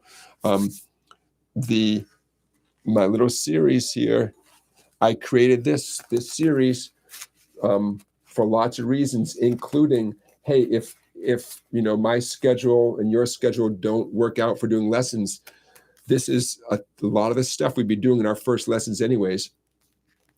If you're not sure which one of these books is right for you, you could start off with the Guitar Year One, because you're going to get there sooner or later anyways. Get this, by the way, these are ebooks, right? So they come into your email inbox. They're not hard copies, sadly. If there's stuff in this book that just doesn't make sense, you don't get it, then backtrack to the Guitar Month one. And if that something in there doesn't make sense, then backtrack to the Guitar Week one. These are pretty inexpensive books. So, compared to the price of an actual lesson with me, these books are a steal, my friends, a steal. Not because my lessons are particularly expensive, it's more like the books are that inexpensive, So I never forget a guy who I got to know in the Chicago area when I lived in Chicago. Fantastic accordion concertina player, world class, literally world class, super nice guy. And he had made through a company, he had made an instructional video cassette. Remember video cassettes? Remember? Big black video cassettes. And I think it was Homespun. I think it was called Homespun. I hope they're still around, Homespun, still making learning products. And he had a rule, like if someone wanted to take lessons with him, he'd say, okay, get my videotape, watch it, learn from it, and then come for your first lesson. I thought, whoa, what a pro, man. That's a pro, So here I am finding myself in that same type of ballpark where, I want to help you guys in any way I can. And you can't go wrong getting the stuff. And then you and I can start from wherever is the appropriate place to start. Okay, now, bear with me, folks. I have a few things I want to throw your way, and I know we can't go on forever. So let's say a few more minutes here. Got 33 people. Okay, 33 people. This is not exactly a poll question, but I need your input. So hopefully amongst the 33 people watching right now, many of you have access to the chat. And I see a lot of you do because I see you're chatting. Okay, here's the poll question, or my question for you. In the chat, please put the name of a song that your spouse, roommate, significant other, family member, whatever, would love for you to play. Maybe some that you don't play yet, but whether either because they tell you or because you have a sense that if you learned that song, they would be pumped. If you did that song, they would love it. Okay? Could be your spouse, roommate, significant other, family member who shares your, place of living. I'm really curious. So this may or may not be something that you personally would love to play. Maybe it would be, I don't know. But something that you know for sure, and this is a serious question because when the answers that you guys put in directly affects my teaching, So give me some song ideas. I'm guessing that they would like to hear songs as opposed to hearing you do those cool arpeggios that I would love to hear you play, or the scale work that I would love to hear you play. Or maybe for some of you, it would be like, say, blues soloing. I mean, maybe the person you live with would love to hear you cranking out some amazing blues, just improvising. But my guess is that there's probably, and feel free to put more than one, but this is a serious question, okay? So feel free to put more than one. And again, it doesn't have to be something that you personally love, but maybe it is. Maybe as we speak, you are working on that song for that person. I'll keep a secret, I promise. Okay, but that was something I wanted to put there. Okay, here's my dumb question for the night. The night that is brought to us by San Pellegrino, blood orange and black raspberry flavored mineral water. 0 calories. I'm telling you, sometimes I could use a calorie. 1 calorie wouldn't kill you. Okay. Here's my dumb question of the night before we run out of time here. Dumb question is, what if you never play past the 4th fret on the guitar? Is that a problem? What if you spend years of your life playing all this music and you just never get up here into this enemy territory? The 9th fret, the 12th fret. Is it a problem to stay down here? It's a dumb question. But I would venture to say, it's not a problem. In fact, if you really know your instrument, you could play tons of beautiful music and communicate all your thoughts and feelings on 6 strings and 4 frets. Yeah, you could do that. Nothing's stopping you. And I mean, the more you know about music, in a way, the less you need, right? So sure. You can find tons of challenges, play tons of beautiful music, and never really get past the 4th fret. I don't know. What do you guys think? Are there a few of you out there who have no intention, anytime soon anyways, of like venturing up the neck? Are there some of you who are shocked that I would ask such a dumb question? What do you mean? There's all this there's all this stuff up here. How can you not use all that stuff? What do you think? There's a long time, my friends. There's a long time when I did not play much higher than the 4th fret. Partly out of ignorance, combination of fear, ignorance. Ignorance and fear sometimes are the same thing. Partly because what I was doing with the guitar was accompanying myself singing.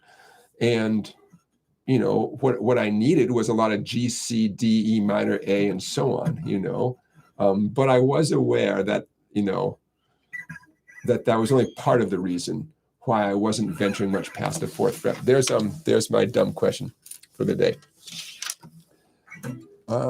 Okay, now, here's some more things I want, and don't let me stop you from asking questions, my friend. Don't let me stop you. But there are a few things on my agenda that I want to put out into the live stream here.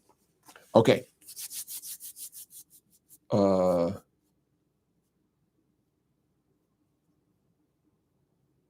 Here it is. I'm going to propose that when you learn a new concept, you have to learn it in the context of a song. Otherwise, you're never going to remember it. What do you think of that? You have to learn new concepts in songs so you can remember them. I feel pretty good about standing behind that statement. There's so much we all learn. How are you going to keep track of it all? How? As soon as you employ the concept in a familiar song, especially, you've got it. You really have got it. Now, the flip side of this is, don't beat yourself up if you've how do I want to put this? If if you've forgotten more about the guitar than most people have learned about the guitar, right? If like it's an endless list of stuff that you knew at one time and just it's hard to keep track of it all, right? And that thing I said about taking a good old just innocent D chord, right, and gliding up the neck and you know, like you guys get that concept. But in terms of like, say, knowing the names and knowing like, well, like being able to very quickly say, okay, I'm going to take that D grip and play it at a certain fret or 2 frets and know, okay, that's an A chord or that's a G chord, you know? Well, how are you going to remember that permanently?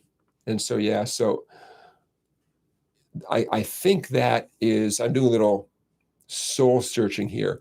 I think that's why deep down, I always try to connect some concept I'm teaching with a famous song.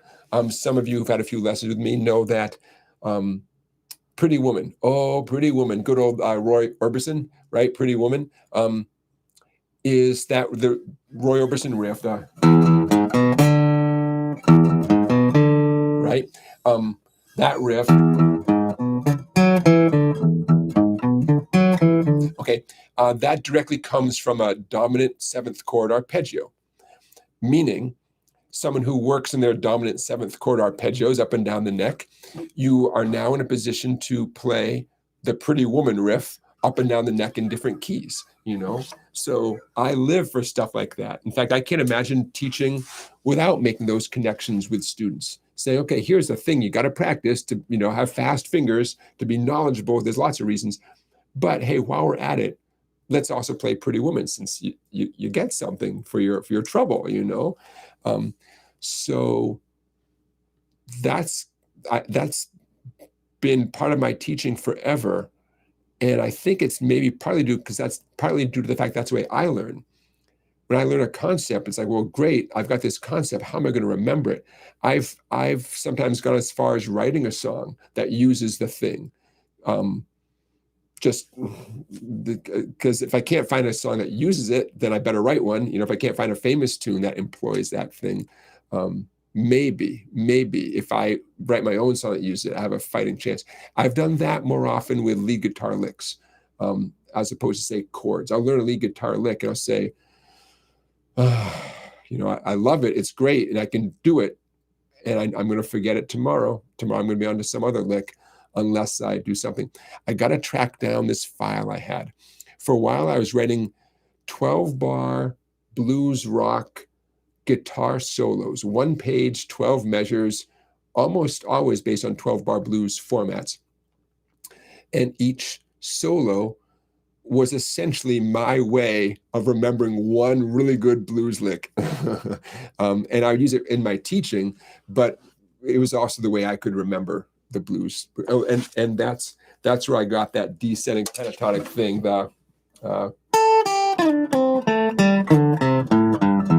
That's exactly what led to that solo, that 12-bar blues solo. I was not particularly good at that descending thing. And I thought, if I write a song that uses it and makes me do it, I'm going to get a lot better, and it's going to sound. I'm going to get better at it, and it's going to sound great. And it worked. It worked that way. So, anyways, that's another concept I want to throw out to you guys. I don't know how you guys remember stuff, but I need to work the concept into some kind of song. Otherwise, I'm not going to remember it. What do you guys think of that? That's where I'm coming from. Okay. I'm looking at a few things. I'm a TikToker now, you guys. I'm a TikToker. I posted something a couple of days ago and last night. Brand new song, the pop music world. You guys know about BTS, right? Well, one of the BTS singers is collaborating with another singer. They have a single out. My wife said, hey, the single is about to drop. That's how my wife talks. It's about to drop, yo.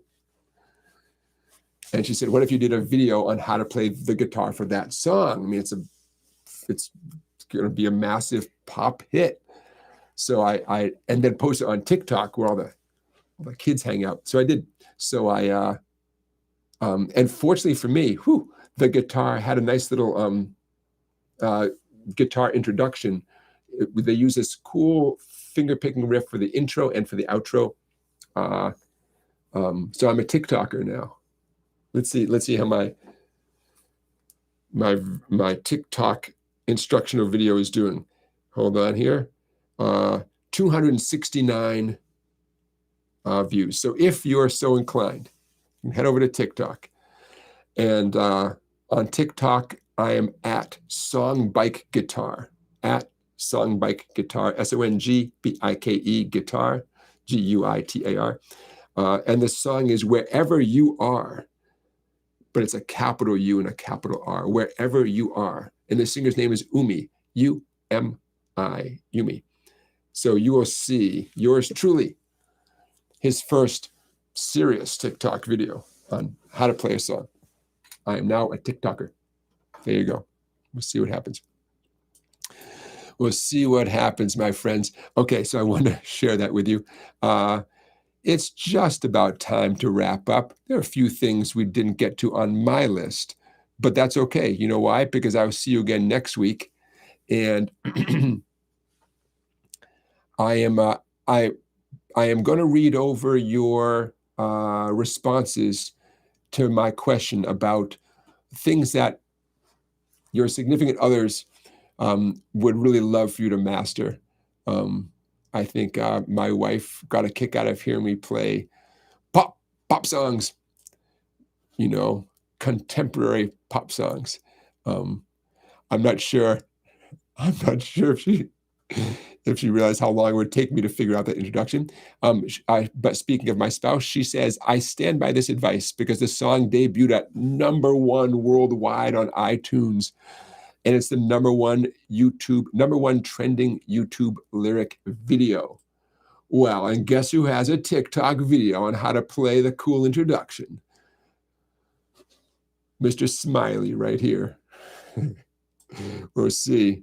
I don't know if it's going to make me famous. Number one song should have more views on TikTok, 269. I don't know. We'll see. Now, I'll say this. It was a cool, I'll just show you guys. Why not? I'll show you. Again, Wherever You Are, capital U, capital R, capo at the 6th fret. In case you want to know what the kids are listening to nowadays. It's a pretty guitar part. And there's a few quirky chords. Okay, long story short, capo at the 6th fret. But I'm going to describe the chords by how they feel to my left hand. An A major 7, an A7, also known as A dominant 7. Don't worry, I'll go over these. A D major 7, 1 finger bar. And the Jimi Hendrix chord. I hope I'm right, man, because to me it sounds like a Jimi Hendrix chord. Based at 3, 4, and 5. I'll tell you about this chord in a second. It sounded like the right chord to me, man. It was very late at night when I was figuring this out, but I think it was the right chord. The good news is the finger picking is super easy. Okay, what is an A major 7? 3 fingers. Okay, here's an A major 7. And again, the capo is at 6 only because that puts you in the right key of the song.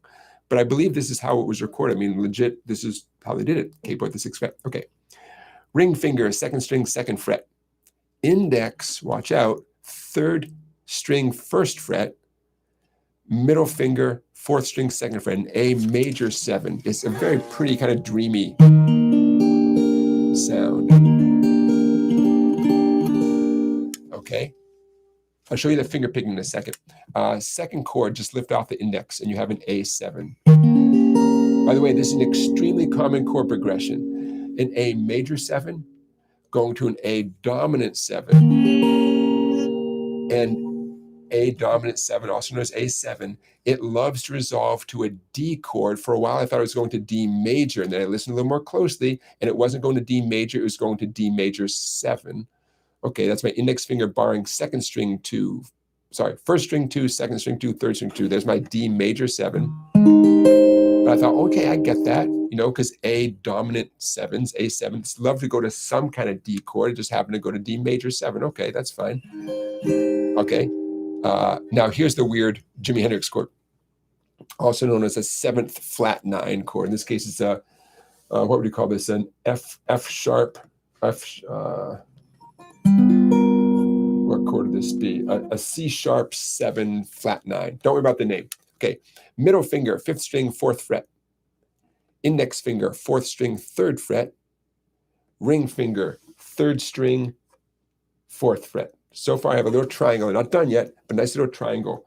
On the 5th string, from the 5th string, you have 4, 3, 4, meaning 4th fret, 3rd fret, 4th fret. And then here's a cute little Jimi Hendrix sound. Pinky, 2nd skinny string, 5th fret. Okay, the Jimi Hendrix chord. Okay. Ooh, and if you watch a TikTok video, you'll get a kick out of something.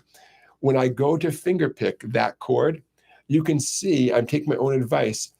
I'm fretting the chord as I begin finger picking. And especially if you watch it, you know, carefully, you can see my left hand. As my right hand begins the finger picking, my left hand is just barely 1 millisecond ahead of my right hand fingers. You know, I didn't have the whole chord in place. I just had faith that my left hand would get there in the nick of time. Like one of those thrillers. What was that Mission Impossible movie where Tom Cruise has to turn off the bomb detonator in the nick of time so his comrades like 10 miles away can do, I mean, they're doing their job, but they have faith that he's going to turn off the detonator in the nick of time. Whew. Okay, so how does the song go? All right. My picking hand, I'm going to describe this as thumb is on 5, 5th string, 5, 3, 2, 1, 2, 3, 5, 3, 2, 1, 2, 3. This is my A major 7.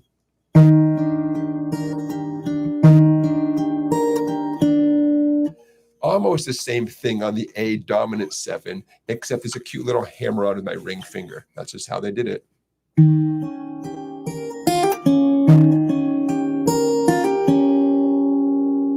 Okay.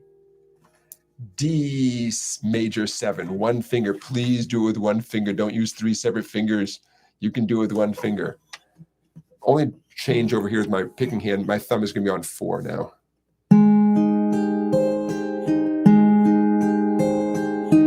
Okay. 4, 3, 2, 1, 2, 3, 4, 3, 2, 1, 2, 3.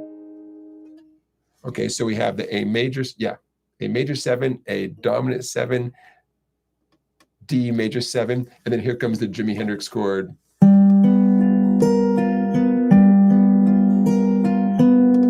Now that is the introduction to the tune. It's the outro to the tune, and it may even be the body of the tune as well, although I hear other guitar parts creeping in, embellishments. I just haven't listened that carefully to the entire tune. But it's pretty common for the guitar part from the intro to repeat, you know, quite a bit for the rest of the tune. So I'm going to play a little bit faster because I can't resist. Okay, here we go.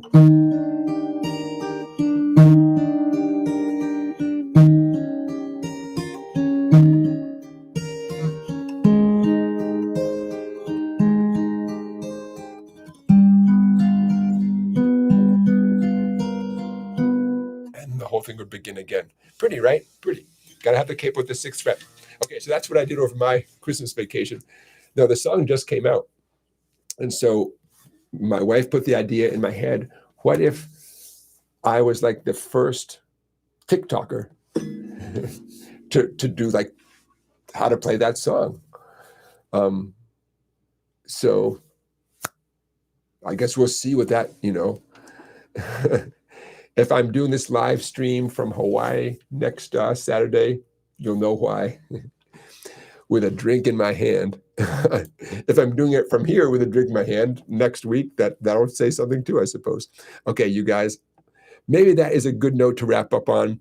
I'm going to say a few good nights. I think I've got a bunch of the questions. If I didn't get to your question, it's not because I don't love you. It's because I might have just missed it. Please come back again next week. Ask the same question next week. I didn't get to everything in my agenda, but that is okay because that leaves stuff for next week. I will see you next week. Big news. 37 of you ready for the big news? Next week, we're going back to 5 p.m. Eastern. 5 p.m. I rearranged my schedule. I just like starting on the hour. I didn't like this 5:30 business. So we are starting at 5 p.m. Eastern next week. Don't worry, I'm going to put out some reminders. If you're the kind of person who likes reminders and stuff, please follow me on Facebook or Instagram. Just do a search for Songbike, Songbike. You'll find me on either one of those platforms. Oh, TikTok. You can find me on TikTok too. But these kind of updates that I'll put on Facebook and Instagram. I don't think I'll use TikTok for that. That's where I'll put the reminder that from hopefully forever and ever and ever, our live stream will begin at 5 o'clock like it used to on Saturdays. What else? Thanks again for those of you who are here at the beginning of the live stream. I apologize for the late start. There are things that were beyond my control, and I'm going to leave it at that. But I appreciate your patience. Thank you to the 34 thumbs up. Thank you for those of you who made super chat donations. Thank you for your work, beginning guitar lessons. Can't explain all the trolls tonight, but maybe that was because, the one thing that's changed is now I'm on TikTok, and maybe some people from TikTok follow me over here to this live stream. I don't know, but thank you for your work. Beginner guitar lessons. Okay. I'm going to say goodnight to Stephen, Robbie, Jerry, TSA, Joseph, Many Vibes. Who else do I see here?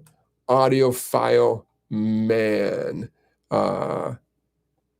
Okay, I'd love to say a few good nights. Donde611, Rusty Guitar. Those are some of the names that pop up right now. And for those of you who are not in the chat, I appreciate you being here as well. Don't forget, all this is recorded. It will be uploaded to YouTube as a video probably in the next 12 hours or so. I'll be time stamping today's live stream like I do with all the live streams. Don't forget, I have a playlist of all previous 28 live streams. This is number 29. Right here on my YouTube channel. You can head over to that playlist, and all of them are time stamped. So you can skip ahead to exact questions or topics or sing-along, play-alongs that are meaningful to you. Okay, my friends, on that note, I'm going to say good night. I will see you in 2024. Happy New Year, everybody. I hope you are safe. I know I sound like a dad. I know. Please be safe, okay? For the next week, just be safe. Make good choices, okay? I will see you in 2024. Let's make 2024 the year that all of us become significantly better musicians. You and me. Let's do it. Why not? It's as good a year as any, right? Let's make this the year that we all become significantly better. And I will see you guys next Saturday, which will be, bear with me here. I'm curious about these things. Next Saturday will be January 6th.